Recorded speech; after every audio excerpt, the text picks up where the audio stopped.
பார்த்தீங்கன்னா சூப்பராக நம்மளோட தவா ஃப்ரை தவா மீன்ஸ் இது ஐல மீன் தவா ஃப்ரைன்னு வச்சுக்கோ. ரவா விஸ் தவா ஃப்ரை. ஓகேவா? இதை எப்படி செஞ்சு பார்க்கணும்ல. ஸோ வாங்க வீடியோக்குள்ள போகலாம். இதே மாதிரி மோர் வீடியோஸ் இன்ட்ரெஸ்டிங்காக பார்க்கணும்னா என்னோட சேனலை சப்ஸ்கிரைப் பண்ணி வச்சுக்கோங்க. ஸோ வாங்க வீடியோக்குள்ள போகலாம். என்னென்னு பார்த்தீங்கன்னா லெமன் ஜூஸ் ஒரு 1/2 ஸ்பூன் அளவுக்கு லெமன் ஜூஸ் விட்டுருக்கேன். இவ்வளோதாங்க. ஈஸியாகவும் இருக்கும், டிஃப்ரெண்ட்டாகவும் இருக்கும். இதை ஃபஸ்ட்டு நல்லா மிக்ஸ் பண்ணிவிட்டு கொஞ்சம் லைட்டாக தண்ணி ஒரு ஸ்பூன் நினச்சிக்கோங்களேன். அந்த அளவுக்கு நான் வந்து இதில் மிக்ஸ் பண்ணியிருக்கேன். ஓகேவா? இப்போது நம்ம வச்சுருந்தோம்ல மீனை, இந்த மீனை எடுத்து இது மேலே தடவி விட்டுருக்கோம். நம்மளோட கட் பண்ணியிருக்கோம் இல்லையா, இதில் ஃபுல்லாகவே நம்ம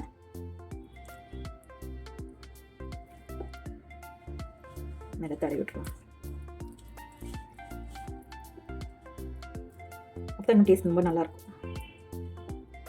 இந்த ரவை வந்து என்ன யூஸ் பண்ணுவாங்கன்னா, சாரிங்க கொஞ்சம் தொண்டை சரியில்லை, ஜலதோஷம். ஸோ அதனால் என்னோடய வாய்ஸ் கொஞ்சம் இதாக இருந்துச்சுன்னா மன்னிச்சிக்கோங்க.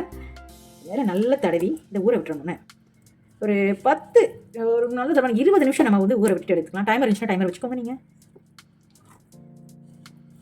அதுக்கப்புறம் தான் நம்ம வந்து லாஸ்ட்டில் என்ன பண்ண போகிறோங்கிறத நான் உங்களுக்கு சொல்கிறேன். இந்த ரவை வச்சு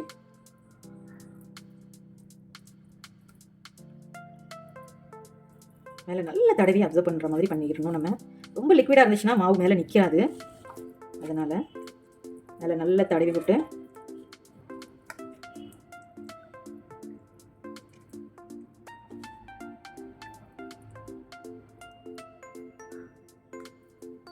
மேலே தடவி விட்டுட்டு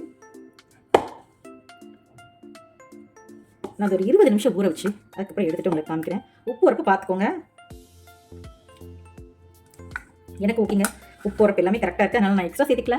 உங்களுக்கு தேவைப்படுச்சுன்னா நீங்கள் சேர்த்துக்கோங்க. ஓகேவா? இப்போ 20 நிமிஷம் கழிச்சு பார்க்கலாம். இப்போ பார்த்தீங்கன்னா 20 நிமிஷம் ஆயிடுச்சுங்க நம்மளோட மீன். ஸோ நல்லா ஊறிட்டு நல்லா மேலே மசாலாவை தடவி எடுத்தாச்சு.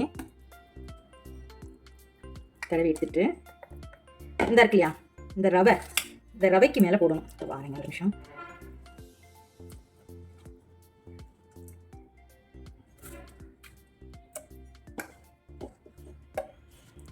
இந்த ரவை இருக்கு இல்லையா, இந்த ரவைக்கு மேலே இந்த மீனுக்கு மேலே இந்த ரவையை வந்து போட்டு விடுங்க.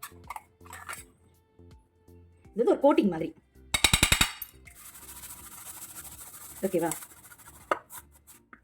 இப்போ அதுக்கு அடுத்து இந்த பக்கம்.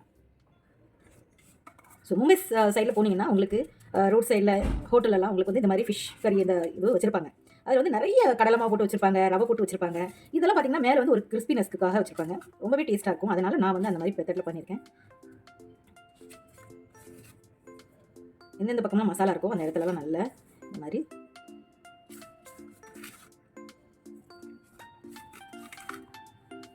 உடனே நீங்கள் கேட்பீங்க, டேஸ்ட் ரொம்ப நல்லா இருக்குமாங்க? செம்மையாக இருக்குங்க, நல்லாயிருக்கும். ரவை சாப்பிட்ட அந்த ஃபீல் இருக்காது. அது ஒரு கிறிஸ்பியாக இருக்கும்போது அது டேஸ்ட் கொஞ்சம் வித்தியாசமாக இருக்கும். உங்கள் ஃப்ரெண்ட்ஸ் யாராவது அங்கே இருக்காங்கன்னா நீங்கள் அவங்ககிட்ட கேட்டு பாருங்கள். ஏன்னா நாங்கள் இந்த ஏரியாஸ் ஃபுல்லாகவே மகாராஷ்டிரன்ஸ். ஸோ அதனால் அவங்க ரொம்ப வித்தியாசமாக பண்ணுவாங்க. ஒவ்வொரு டிஷ்ஷும் பண்ணும்போதும் தீபாவளிக்கு அதுக்கு இதுக்கு பண்ணும்போதும் டிஃப்ரெண்ட்டாக இருக்கும். அப்படிங்கிறனால ரொம்பவே நல்லாயிருக்கும். இந்த மாதிரி ஒரு ஆட்டை ட்ரை பண்ணுங்கள். இப்போ நல்லா மிச்சத்தை ஃபுல்லாக உதறி விட்டுட்டேன். இப்போது இதை அடுப்பில் போட்டு வச்சுருக்கலாம். இப்போ வந்து தவா வந்து நல்லா சூடாகிடுச்சிங்க. எல்லாத்தையும் உதறி விட்டுட்டு பொறிக்க ஆரம்பிக்கிறேன். ஒரு மீனை போட்டாச்சு. இன்னொன்று நல்லா அனுப்பி விடுது லேசாக மேலே எக்ஸ்ட்ரா இருக்கிறத நம்ம வந்து தட்டி வச்சுக்கலாம்.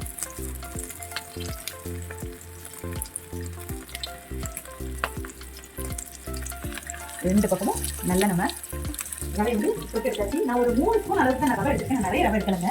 அதனால் நமக்கு நிறைய வேஸ்ட் ஆகும்னு நினச்சி நீங்கள் ஃபீல் பண்ண வேண்டாம். ஒரு ஆட்டை இந்த மாதிரி ஒரு மெத்தடில் தான் சாப்பிட்டு தான் பாருங்களேன். உங்களுக்கு ரொம்பவே உண்மையிலேயே பிடிக்குங்க. ஒரு பக்கம் குக் ஆகிட்டு இருக்கு. குக்கர் எனக்கு கரெக்டாக இருந்ததுனால இப்போ அடுப்பை கொஞ்சம் ஃபாஸ்ட்டாக வைக்கிறேன். பாருங்கள், செம்மையாக இருக்குங்க. எந்த டிஃப்ரென்ஸும் தெரியாது. அதோட அருமாவை வித்தியாசமாக இருக்கும். அப்படிங்கிறனால தான் நான் அதை உங்களுக்கு சொல்கிறேன்.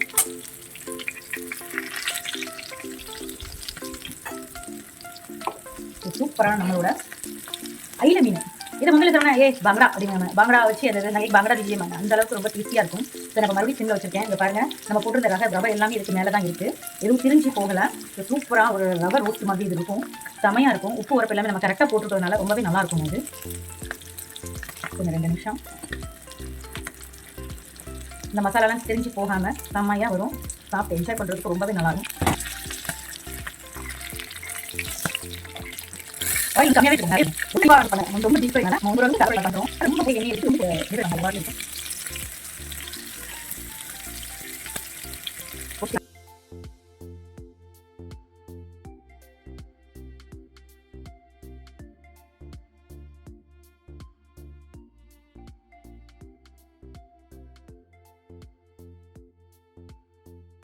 இப்போ பார்த்தீங்கன்னா சூப்பரான நம்மளோட ரவா தவா ஃப்ரை சூப்பராக ரெடி பண்ணிட்டோம். ஸோ இப்போ அதை நாங்கள் சாப்பிட்டு எம்மியாக சாப்பிட்டு என்ஜாய் பண்ண போகிறோம். ஸோ நீங்களும் இதே மாதிரி வீட்டில் உங்கள் வீட்டில் நீங்கள் ட்ரை பண்ணி பார்த்துட்டு கமெண்ட் எனக்கு சொல்லுங்கள், நீங்கள் இந்த டிஷ் உங்களுக்கு எப்படி வந்துச்சுன்னு சொல்லி. ஸோ இந்த வீடியோ பிடிச்சிச்சுன்னா லைக் பண்ணுங்கள், கமெண்ட் பண்ணுங்கள் அண்ட் ஷேர் பண்ணுங்கள், சப்ஸ்கிரைப் பண்ணுங்கள். தேங்க்யூ ஃபார் த வாட்சிங். Bye friends. அந்த ரவா சேர்த்து சாப்பிடும்போது அந்த ஒரு கிறிஸ்பினஸ் வந்துட்டு அந்த மசாலா இதெல்லாம் சேர்த்து இது டேஸ்ட் டிஃப்ரெண்டாக இருக்குது. அதில் இருக்கலாம்.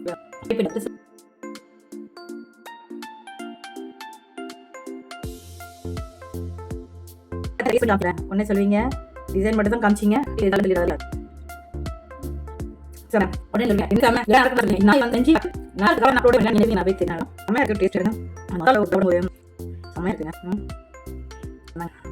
நீங்க